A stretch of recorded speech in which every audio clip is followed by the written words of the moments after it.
এখন প্রচন্ড গরম পড়েছে, আর এই সময় ফলের রাজা আম প্রত্যেকের বাড়িতে রয়েছে।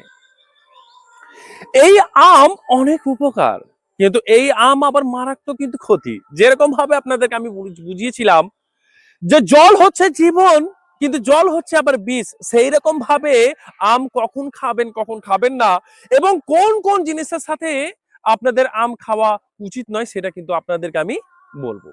তার সাথে সাথে আমি বলি, প্রত্যেকের বাড়িতে আম রয়েছে, আম খাবেন, অবশ্যই খাবেন, খান, কোনো অসুবিধার ব্যাপার নেই, কিন্তু আমের ওই গুঠলিটাকে ফেলবেন না। আমের ওই গুঠলিটা বিশাল গুরুত্বপূর্ণ, আপনাদের অনেক কাজে আসতে পারে। কিন্তু এই ভিডিওর মধ্যে আমি কিন্তু আমের ওই গুঠলির বিষয় কিন্তু বলবো না, নেক্সট ভিডিওতে কিন্তু আলোচনা করব। আপাতত আপনারা আম খেয়ে গুঠলিটা একদম ফেলবেন না, আর যদি ফেলে দেন, নেক্সট টাইমে যখন আমার ভিডিও আসবে তখন বড় আপনারা আফসোস করবেন, ইস কেনই আমরা আম তো খেলাম, আমে গুঠলিকে ফেলে দিলাম। আরে এটাই হচ্ছে আয়ুর্বেদ, যে আপনি জামুন খেলেন, কিন্তু জামুনের বীজই সুগারের জন্য কত কাজের, তাই না?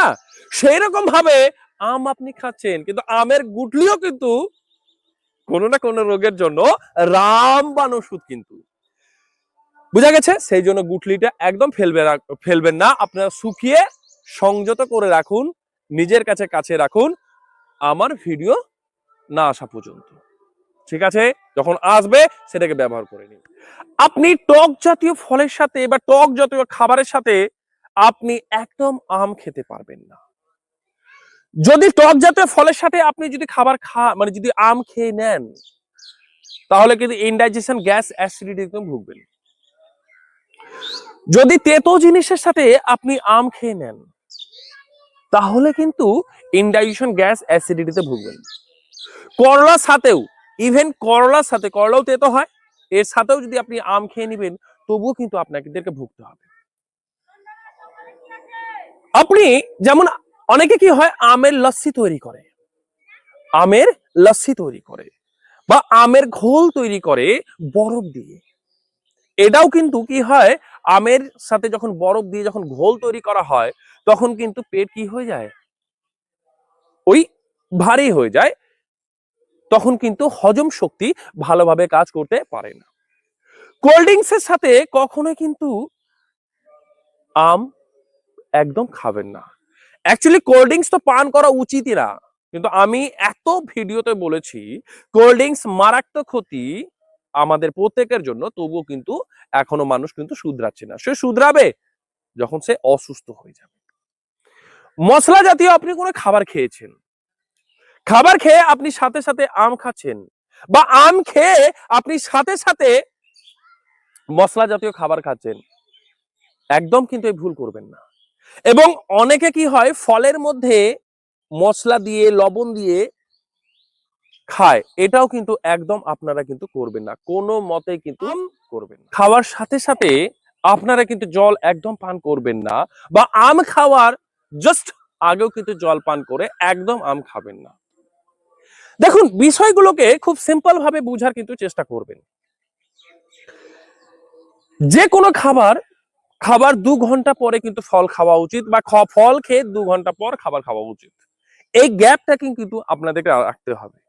এই গ্যাপ যদি আপনারা পূরণ না করতে পারেন, মানে এই গ্যাপ যদি আপনারা না রাখেন, তাহলে কিন্তু ইনডাইজেশন, গ্যাস, অ্যাসিডিটি এই সমস্যায় ভুগবেন, আর পরবর্তী হসপিটালে গিয়ে ভর্তি হবেন, লুজ মোশন হয়ে যাবে, ডায়রিয়া হবে। তেতো জিনিসের সাথে, মানে তেতো খাবারের সাথে কখনোই কিন্তু আম খাবেন না। সে সাথে সাথে হোক, বা খাবার খাওয়ার পরে হোক, বা আম খাওয়ার পরে হোক, অন্তত 2 ঘন্টা যেন গ্যাপ থাকে। আর যেটা জল খাওয়ার আমি বিষয়টা বললাম, জল পান করার যে বিষয়টা বললাম, আপনি ফল খেয়ে 1 ঘন্টা পর আপনি জল পান করুন, চলবে, কিন্তু সাথে সাথে করবেন না। বা জাস্ট আপনি জল পান করেছেন আর আপনি আবার ফল খাচ্ছেন, এটাও কিন্তু করবেন না। অন্তত 40 মিনিট আগে আপনি জল পান করে সে আমটাকে খাবেন। আম অনেক বেনিফিট, কিন্তু আমরা যদি এই জিনিসগুলো কিন্তু মেনটেন না করি, তাহলে কিন্তু আমরা বিপদে পড়বো। যেমন আমি বললাম যে দুধ, দইয়ের সাথে আম একদম কিন্তু খাবেন না, খেলে কিন্তু হসপিটাল কিন্তু পৌঁছাবেন, লুজ মোশন হয়ে যাবে, ইনডাইজেশন হয়ে যাবে, অ্যাসিডিটি হয়ে যাবে, গ্যাস হয়ে যাবে। তাহলে আমি যে জিনিসগুলো বললাম যে টক জাতীয় ফলের সাথে আপনি একদম খাবেন বা টক জাতীয় খাবারের সাথে একদম আপনি খাবেন না, আগা পিছু একদম করবেন না, জাস্ট খেয়েছেন, জাস্ট খেয়ে পান করছেন, এসব করবেন না। তেতো জিনিসের সাথে একদম না, আম একদম খাবেন না, ইভেন ফলও কিন্তু খেতে হয় না। বুঝা গেল কথাটা? আপনি আম খেয়েছেন, জাস্ট আপনি জল পান করছেন, সেটাও করবেন না। মশলাদার খাবার খেয়ে আপনি আম খাচ্ছেন বা আম খেয়ে মশলাদার খাবার খাচ্ছেন, একদম করবেন না। বুঝা গেল? আমের সাথে যে ঘোল বানায় ওই বরফের মানে বরফটাকে দেয় দিয়ে ঘোল বানায়, এটাও কিন্তু করবেন না।